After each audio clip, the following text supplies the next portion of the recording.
தனுசு ராசி அன்பர்கள், உங்களுக்கு இந்த குரு பயிற்சி எப்படி இருக்குது? விஷயம், ஒரு பெருத்த சந்தோஷம் என்ன அப்படின்னாமா, நீங்கள் அர்த்தாஷ்டம சனியில் இருக்கீங்க. அர்த்தாஷ்டம சனியிலேருந்து தனுசு, அர்த்தாஷ்டம சனின்னு தான் மேடம் சொல்கிறாங்க. ஆனால் சனி எங்களை ரொம்ப வச்சு செய்கிறான். கொடுத்த காசு நாங்கள் கொடுத்தது ரூபா கூட திரும்பி வரல. ஆனால் எங்களுக்கு கொடுத்தா எங்களை பிச்சு பிச்சு பிச்சு பிச்சு தின்றான். கடனை கொடுன்னு எங்களை கேவலப்படுத்துகிறான், அசிங்கப்படுத்துகிறான். இப்படி சொல்கிற தனுசு உண்டு. குடும்பத்தில் ஒரு நாளும் நிம்மதி இல்லை மேடம். எப்பப்பப்பப்ப ஏதாவது ஒரு பிரச்சனை, குழப்பம், மனஸ்தாபம் அப்படின்னு இருந்துகிட்டே இருக்குது. எப்படாப்பா பிரச்சனை வரும், என்னடாப்பா பண்ணுறது அப்படின்னு வீட்டுக்கு போகும்போதே பயந்து போகிற மாதிரி ஒரு அமைப்பு. அதுக்கும் மேலே வேலை செய்கிற இடத்துல ஏகப்பட்ட ப்ரெஷர்ஸ் இருக்குது. இங்கேயும் ப்ரெஷர்ஸ், அங்கேயும் ப்ரெஷர் குக்கர் மாதிரி எப்படி அதை பார்த்திங்கன்னா வெடிச்சுடுவோம் மாதிரி இருக்குது. அவ்வளோ ப்ரெஷர்ஸ் இருக்குது. வேலையை விட்டுடலாம் அப்படின்னு பார்த்தா டியூ கட்டணுமே, வேறு வழி இல்லாமல் போயிட்டுருக்கு. அப்படி சொல்லக்கூடிய அமைப்பு.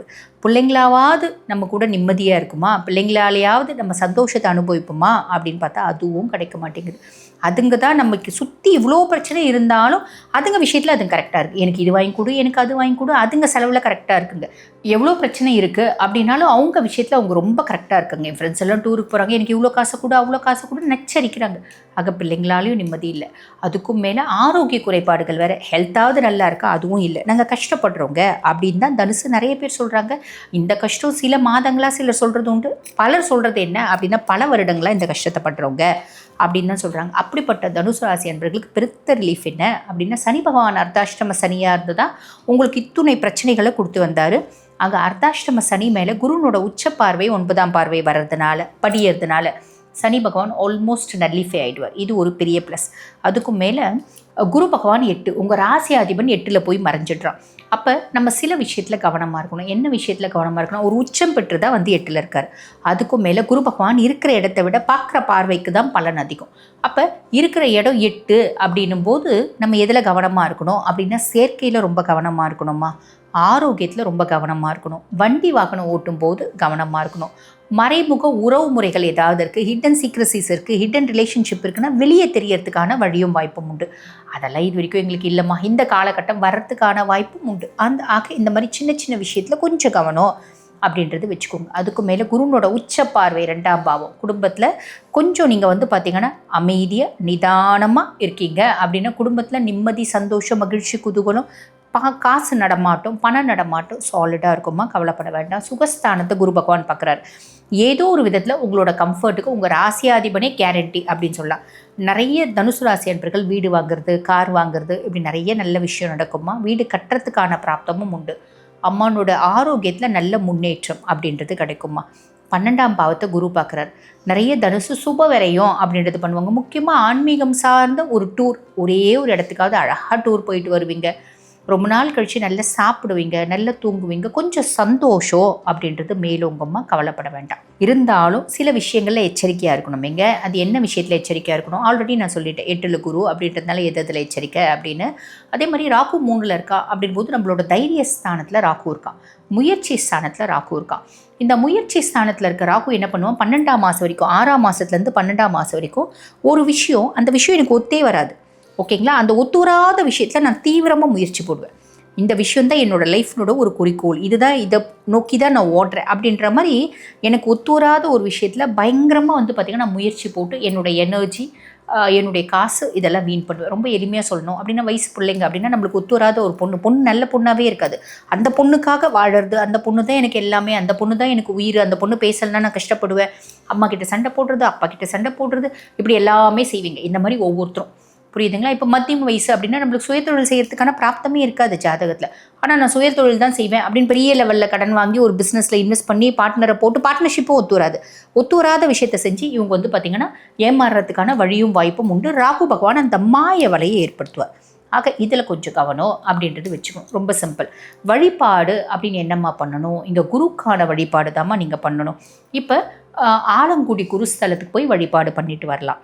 அப்படி இல்லை அப்படின்னா இங்கே சென்னை பக்கத்தில் பாடி சரவணா ஸ்டோர்ஸ்க்கு பின்னாடி உங்களுக்கு பார்த்திங்கன்னா திருவலிதாயம் அப்படின்ற குருஸ்தலம் இருக்குது. அந்த திருவலிதாயம் போயிட்டு திருவள்ளீஸ்வரரை பார்த்துட்டு அம்பிகை வழிபாடு பண்ணிவிட்டு திருவள்ளீஸ்வரர் வழிபாடு பண்ணிவிட்டு அதுக்கப்புறம் குரு பகவானை வழிபாடு பண்ணிவிட்டு விளக்கேற்றிட்டு வரீங்க அப்படின்னா நிறைய நல்லது நடக்குமா. வாழ்த்துக்கள்.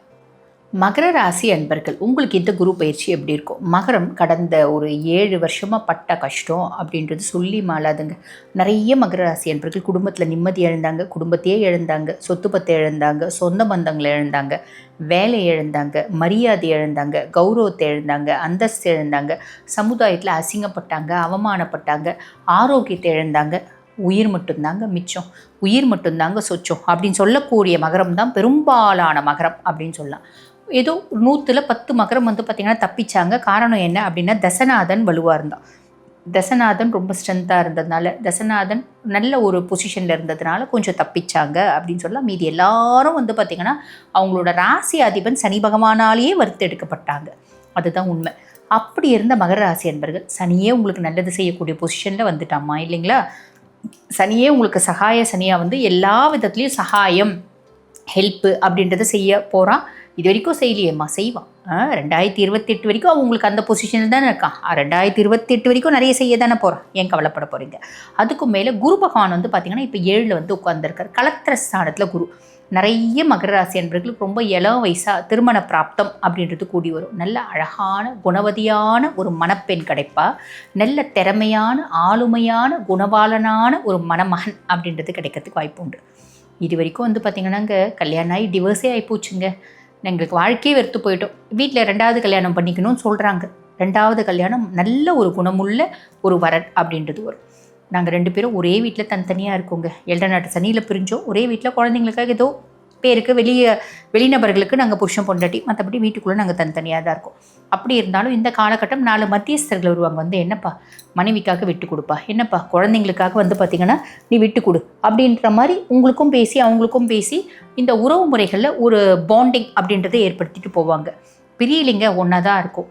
பெருசாக அந்யோன்யம் இல்லை. இந்த காலகட்டம் அன்பு அப்படின்றது மேலோங்கும். அதே மாதிரி பார்ட்னர்ஷிப் கன்சர்ன் ஏதாவது நீங்கள் செய்யணும் அப்படின்னு பிளான் பண்ணீங்க அப்படின்னா இந்த காலகட்டம் நல்ல இன்வெஸ்டர், நல்ல பார்ட்னர் கிடைக்கிறதுக்கான வழியும் வாய்ப்பும் உண்டு. இதெல்லாமே பெரிய ப்ளஸ்ஸுங்க.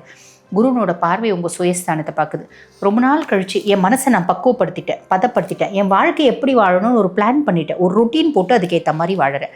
கடவுளனோட வழிபாடு எனக்கு ரொம்ப புரியுது. ஜீவசமாதி போகணும்னு நினைக்கிறேன், இறையாற்றலை தேடுறேன். இது எல்லாமே நல்லதுங்க. உங்களை நீங்கள் பதப்படுத்திக்கிறதுக்கு பக்குவப்படுத்திக்கிறதுக்கான காலகட்டம். சூப்பர். உங்களோட முயற்சி ஸ்தானத்தை குரு பகவான் பார்க்குறாரு. நல்ல தீவிரமாக முயற்சி பண்ணுவீங்க. முயற்சியினால் பெருத்த சக்ஸஸ் அப்படின்றது கிடைக்கும்.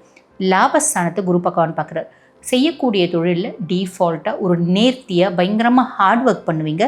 பொதுவாக மகரம் பார்த்திங்கன்னா ராசியாதிபதி சனி அப்படின்றதுனால உழைக்கும் வர்க்கத்தை சேர்ந்தவங்க அப்படின்லாம். Almost all blue collar jobs மகரம். வெறும் ப்ளூ காலர் ஜாப்ஸ் மட்டும்தானா, பெரிய பெரிய இண்டஸ்ட்ரீஸ் ஃபேக்ட்ரி வச்சுருக்கவங்களாம் கூட மகரமாக இருப்பாங்க. ஆக உங்களோட அதிகப்படியான உழைப்பு உங்களை உயர்த்தும் அப்படின்றது உண்மை. ஆக குருனோட பார்வை லாபஸ்தானத்தில் அதுவும் ரொம்ப சாதகமாக இருக்குது. எந்த அளவுக்கு நீங்கள் உழைக்கிறீங்களோ அந்த அளவுக்கு சக்ஸஸ் ஆகக்கூடிய காலகட்டம். அப்போ குரு பயிற்சி எப்படி இருக்குது? எக்ஸலண்ட்டாக இருக்குது. இந்த குரு பயிற்சி 3வது ரொம்ப சூப்பர் டூப்பராக இருக்குது ராசியாக இருக்குது அப்படின்னா மகரம் அப்படின்னு தான் சொல்லணும். சரி, நல்லா இருக்குது அப்படின்னு சொல்லிட்டீங்க. எதில் எச்சரிக்கையாக இருக்கணும் அப்படின்னா, கேத்து 8ல் இருக்கார். 8ல் இருக்க கேத்து 12ஆம் மாதம் வரைக்கும் அவர் 8ல் தான் இருப்பார். உங்களுக்கு ஹிடன் ரிலேஷன்ஷிப்ஸ், ஹிடன் சீக்ரஸிஸ் ஏதாவது இருக்குது அப்படின்னா, பொதுவாக இந்த 7 நாட்டு சனியும் போது மகரத்தினோட தோளில் ஒரு உறவு, தேவையில்லாத உறவு தொங்கிட்டு இருக்கு. அது இந்த காலகட்டத்தில் உங்களை விட்டு விலகுது அப்படின்னும் போது விட்டுடணும். ஐயோ என்னை விட்டு விலகாத, நீ இல்லாமல் வாழ மாட்டேன் அப்படின்ற மாதிரி அந்த உறவு காலில் விழுந்து திருப்பி அந்த உறவை சேர்த்துக்கிறீங்க அப்படின்னா நிம்மதி இருக்காது. ஆக இதில் கொஞ்சம் கவனம் அப்படின்றது வச்சுக்கோங்க. ரொம்ப சிம்பிள். ராகு பகவான் 2ஆம் பாவத்தில் தான் இருக்கார். அப்போ குடும்பத்தில் நிம்மதி, சந்தோஷம், காசு நடமாட்டம் எல்லாமே இருக்கும். ஆனால் பெருசாக அன்பு அப்படின்றது மேலோங்காது. ஆனால் காசு இருந்தாலே பெருசாக நம்மளுக்கு பிரச்சனை குறைவு இல்லைங்களா, அந்த ஆங்கிளில் இருக்கும். அது பெருசாக கவலைப்படணும் அப்படின்ற அவசியம் இல்லை. பொதுவாக குரு பகவான் உங்களுக்கு 3 மற்றும் 10க்கு அதிபர். சாரி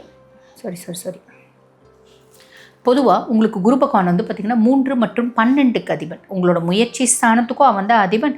அயன சயன போஜன மோட்ச விரய ஸ்தானத்துக்கும் அவன் தான் அதிபன் அப்படின்றதுனால சுப விரயங்கள் அப்படின்றது நிறைய நடக்கும். நிறைய மகராசி அன்பர்கள் பார்த்திங்கன்னா வீடு வாங்குறது, கார் வாங்குறது, சொத்து பத்து வாங்குறது, நிலப்புலம் வாங்குறது, பிள்ளைங்களுக்கு வெளிநாடு அமைச்சு படிக்க வைக்கிறது, பிள்ளைங்களுக்கு நல்ல நகைநட்டு போட்டு திருமணம் பண்ணி கொடுக்கறது, இப்படி நிறைய நல்ல விஷயம் நடக்க போதுமா, கவலைப்படணும் அப்படின்ற அவசியமே இல்லை. வழிபாடு அப்படின்னு என்னம்மா பண்ணலாம் அப்படின்னா, ரொம்ப எளிமையான வழிபாடு. 8ல் இருக்க கேதுவை நம்ம பசிஃபை பண்ணால் மட்டும் போதுமானது. என்ன பண்ணலாம்? நம்ம இப்போ தெருநாய்களுக்கு நம்ம உணவு அப்படின்னு அளிக்க முடியாது. இந்த மாதிரி சிட்டிஸில் பார்த்திங்கன்னா டாக்ஸுக்கு ஃபீட் பண்ணுறதுக்குனே சில இடம் வச்சுருக்காங்க. சிட்டிஸில் இருக்கீங்க நீங்கள் அப்படின்னா எந்த இடம் வச்சுருக்காங்களோ அந்த இடத்துல நம்ம ஃபீட் பண்ணலாம். இல்லைங்க நாங்கள் கிராமத்தில் தான் இருக்கோம், பெருசாக கட்டுப்பாடெல்லாம் இல்லை அப்படின்னா வீட்டு பக்கத்தில் இருக்க தெருநாய்களுக்கு உணவு அப்படின்றது கொடுங்க. இது உங்களுக்கு ஒரு உன்னதமான வழிபாடாக இருக்கும். அதே மாதிரி வந்து பார்த்திங்கன்னா இந்த மாதிரி சின்ன சின்ன விஷயங்களை நான் சொன்னதில் கவனமாகவும் இருக்கணும். இந்த மாதிரி நாய்களுக்கு உணவு தண்ணி கொடுங்க.